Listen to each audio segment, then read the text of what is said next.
nakakapagod ang mga lakad. Although, ano naman,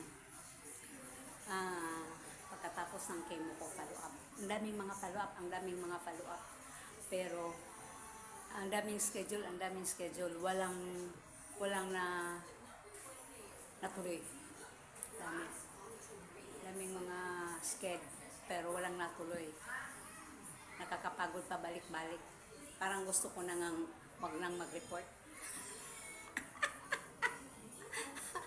Kanina, pinapunta naman ako sa ospital.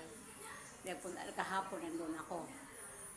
Tapos, kanina nandun na naman ako. Itong linggo na to, laging ang mukha ko nasa ospital. Pero puro balik. Nakakasawa, kaya subukan nyo. Kaya, kanina nagpunta naman ako doon.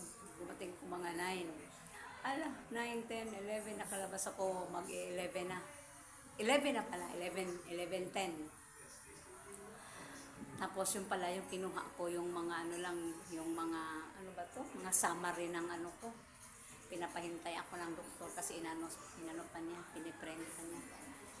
Wala namang signature, nakita ko ngayon lang pagdating ko, wala namang signature ng doktor, yung mga summary ng treatment summary. Tapos dadalhin ko doon sa espesyalista. Ngayon, siyempre appointment pala doon sa espesyalista. Tinext ko yung secretary, wala pa namang sagot. Tapos tinawagan ko, parang lunch time yata, kasi maingay. Parang yung bata ang sumagot, parang gano'n. Ito ko mamaya ng gabi ulit.